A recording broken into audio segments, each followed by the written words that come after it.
दोस्तों, भारत के एक ऐसे नेता और सच्चे देशभक्त जिनके भारत में ही नहीं बल्कि दुनिया भर में तारीफों के पुल बांधे जाते हैं, ऐसे भारत के विदेश मंत्री सुब्रमण्यम जयशंकर जी। अगर दुनिया में कोई देश स्वतंत्र विदेश नीति की बात करता है तो वो सिर्फ भारत की विदेश नीति का उदाहरण देता है, जिसके महानायक एस जयशंकर जी है। इन्होंने भारत के डिफेंसिव विदेश नीति को बदलकर एक कैलकुलेटेड अग्रेसिव नीति को सामने रखा है, जिसकी वजह से आज दुनिया की कोई भी बड़ी महाशक्ति भारत पर उंगली उठाने से पहले 100 बार सोचती है। एस जयशंकर जी ने अपने कई वक्तव्य से अमेरिका और यूरोपियन देशों का दोगलापन उतारा है, जिसकी वजह से ये दुनिया में पिछले साल भर से चर्चा में रहते आ रहे हैं। इनके वक्तव्य सॉफ्ट होने के साथ साथ सटीक, तेज और बेबाक होते हैं, जिन्हें सुनते ही कई देश इंप्रेस तो कई देश डिप्रेस हो जाते हैं। तो आज हम इन्हीं के बारे में बात करेंगे कि कैसे ये जयशंकर जी बदलते भारत का दुनिया भर में प्रतिनिधित्व कर रहे हैं और दुनिया को भारत की बढ़ती ताकत का एहसास करा रहे हैं। भारत दुनिया की सबसे बड़ी डेमोक्रेसी होने के साथ साथ दुनिया की 5वीं बड़ी अर्थव्यवस्था और रक्षा क्षेत्र में दुनिया की 4थी बड़ी महाशक्ति है और दुनिया में लगभग हर सेक्टर में भारत की ताकत और रुतबा बढ़ रहा है, जिसकी वजह से कई देश जो भारत को पसंद तक नहीं करते थे, आज वही देश भारत से अपने रिश्तों को मजबूत करना चाहते हैं और उन्हीं देशों का दोगलापन भारत के विदेश मंत्री एस जयशंकर जी ने उतारा है,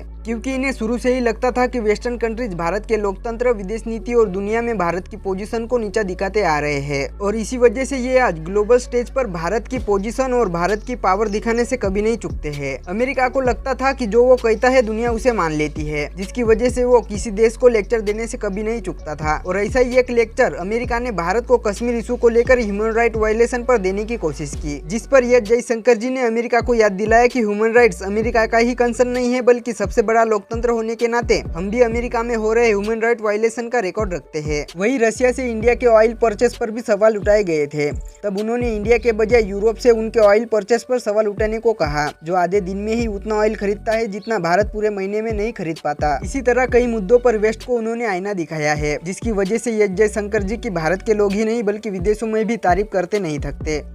आज के वीडियो में बस इतना ही। जय हिंद, वंदे मातरम।